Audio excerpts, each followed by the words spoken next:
আজকে আপনাদের সাথে খুব সহজ একটি সয়াবিনের রেসিপি শেয়ার করব। চলুন শুরু করি আমাদের আজকের রান্না। প্রথমে একটি বাটিতে নিয়ে নিব 2টি বড় সাইজের পেঁয়াজ কুচি। পেঁয়াজটা এইভাবে হাতে একটু পেঁয়াজের কোষগুলো খুলে নিব।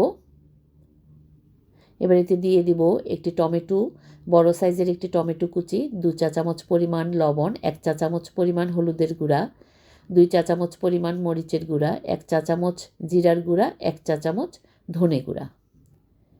দিয়ে দিব 1 টেবিল চামচ পরিমাণ আদা বাটা, 1 চা চামচ পরিমাণ রসুন বাটা। দিয়ে দিব হাফ চামচ পরিমাণ গরম মশলার গুঁড়া।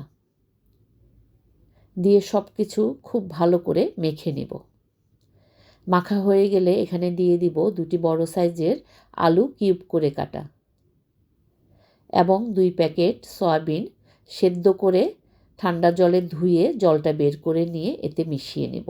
নিয়ে সব কিছু মশলার সাথে ভালো করে মেখে নেব। মেখে রেখে দিব আধা ঘন্টা।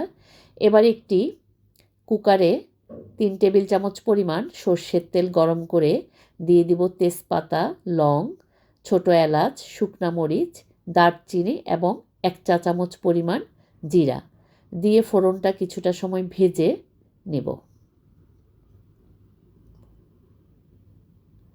ফোড়নটা ভাজা হয়ে গেলে আমরা এখানে দিয়ে দিব আমাদের ম্যারিনেট করে রাখা সয়াবিনের মিশ্রণ। দিয়ে আমরা 6 থেকে 8 মিনিট এই সয়াবিনের মিশ্রণটা তেলের সাথে খুব ভালো করে কষে নেব। মাঝারি আঁচে সময় নিয়ে এটি ঠিক 8 থেকে 10 মিনিট কষানো হলে আমরা এখানে দিয়ে দিব 2 কাপ পরিমাণ গরম জল। অবশ্যই গরম জলটা দিবেন, তাহলে খেতে ভালো লাগবে। দিয়ে সব কিছু ভালো করে মিশিয়ে ফুটে উঠলে আমরা প্রেসার কুকারের ঢাকনাটা বন্ধ করে 4টা সিটি দেওয়া পর্যন্ত অপেক্ষা করব। সিটি দেওয়া হয়ে গেলে চুলাটা বন্ধ করে কুকারে ভাপটা সরিয়ে কুকারের ঢাকনাটা খুলে নেব। খুলে আবার চুলাটা জ্বালিয়ে আমরা সব কিছু খুব ভালো করে মিশিয়ে নিব।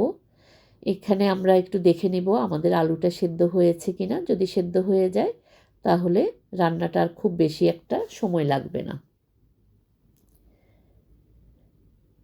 এবার এতে দিয়ে দিব 3-4টি কাঁচামরিচ, বেশ কিছুটা ধনেপাতা কুচি। ঝোলটা আপনারা যে যেমন খাবেন ঠিক ততটুকু পরিমাণেই রাখবেন।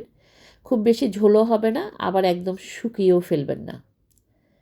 এভাবে সব কিছু মিশিয়ে নামিয়ে নিব আমাদের আজকের এই রেসিপিটি। আমাদের আজকের রেসিপি সয়াবিন আলুর ঝোল। আমি এটি কুকারে তৈরি করেছি, আপনারা এটি কড়াইতেও তৈরি করতে পারেন, সেক্ষেত্রে সময়টা আরেকটু সময় বেশি লাগবে। এই যা আমার ভিডিওগুলো যদি আপনাদের ভালো লেগে থাকে তাহলে অবশ্যই আপনাদের ফ্রেন্ডস এবং ফ্যামিলির সাথে শেয়ার করবেন এবং এই রান্নাটি আপনারা ভাত, রুটি, পোলাও, লুচি সব কিছুর সাথেই খেতে পারবেন। বাসায় অবশ্যই বানাবেন। কেমন হলো জানাবেন। ভালো লাগলে লাইক, কমেন্ট, শেয়ার করবেন এবং আমার প্রোফাইলটা ফলো দিয়ে রাখবেন। এভাবেই সব সময় পাশে থাকবেন। ধন্যবাদ সবাইকে।